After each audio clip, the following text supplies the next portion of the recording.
नमस्कार, मैं ईशा दुबे और आप देख रहे हैं जीबीएन 24 न्यूज। इस बार के लोकसभा चुनाव लंबी चुनावी स्केड्यूल, इलेक्टोरल बॉन्ड जैसे मुद्दों के साए में हो रहे हैं।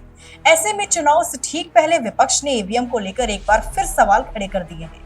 आपको बता दें कि राजनीतिक दलों द्वारा चुनाव आयोग पर किए जा रहे हमले के बीच चुनाव आयोग के सामने खुद को निष्पक्ष साबित करने की कड़ी चुनौती है।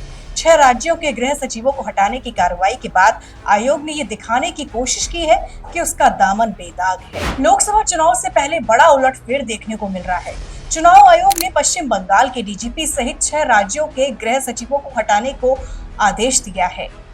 चुनाव आयोग ने गुजरात, उत्तर प्रदेश, बिहार, झारखंड, हिमाचल प्रदेश और उत्तराखंड के गृह सचिव हटाए हैं। इसके साथ ही पश्चिम बंगाल के डीजीपी को हटाने के निर्देश भी दिए गए हैं।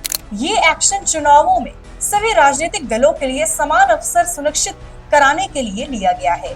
उम्मीद की जा रही है कि चुनाव आयोग की इस कार्रवाई के बाद राज्यों में बिना किसी भेदभाव के चुनाव होंगे। चुनाव आयोग ने लोकसभा चुनाव का स्केड्यूल जारी करते हुए ऐलान किया है कि देश में इस बार 7 चरणों में चुनाव होंगे। 19 अप्रैल को पहले चरण की वोटिंग होगी और 1 जून को 7वें चरण के लिए मतदान होगा, जबकि पहली वोटिंग के ठीक 46 दिन बाद 4 जून को नतीजे आएंगे। चुनाव के लंबे स्केड्यूल को लेकर विपक्षी पार्टियों ने सवाल उठाए हैं।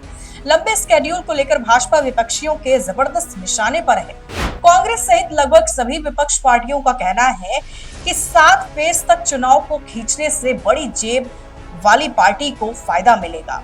मुख्य विपक्षी दल कांग्रेस का कहना है कि ये चुनाव 3 से 4 फेज में हो सकते थे। 7 फेज का मतलब है कि मोदी को पूरे देश में घूमना है। इससे उनको प्रचार के लिए ज्यादा मौका मिलेगा। विपक्ष का मानना है कि 70 से 80 दिन का आचार संहिता लगाना गलत है, क्योंकि इससे देश का विकास रुक जाएगा। दरअसल 1992 का पहला लोकसभा चुनाव 4 महीने तक चला था और इसके बाद 2024 का लोकसभा चुनाव ही होगा जो इतने लंबे समय यानी कि 40 दिन तक चलेगा।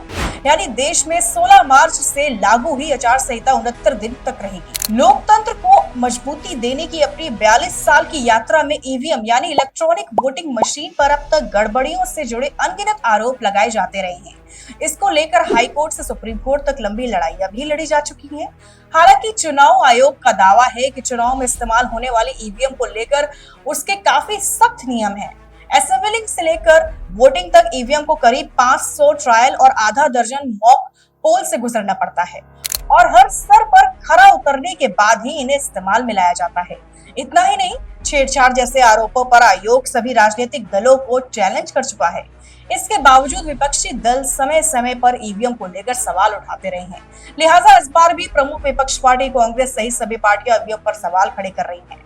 चुनाव आयोग की वेबसाइट पर जारी डेटा के मुताबिक भाजपा सबसे ज्यादा चंदा लेने वाली पार्टी है। 12 अप्रैल 2019 से 11 जनवरी 2024 तक पार्टी को सबसे ज्यादा इलेक्टोरल बॉन्ड के तहत 6060 करोड़ रुपए मिले हैं। सुप्रीम कोर्ट ने चुनाव आयोग को डेटा सार्वजनिक करने का आदेश दिया था, जिसके बाद भारतीय स्टेट बैंक ने सुप्रीम कोर्ट में डेटा सबमिट किया था।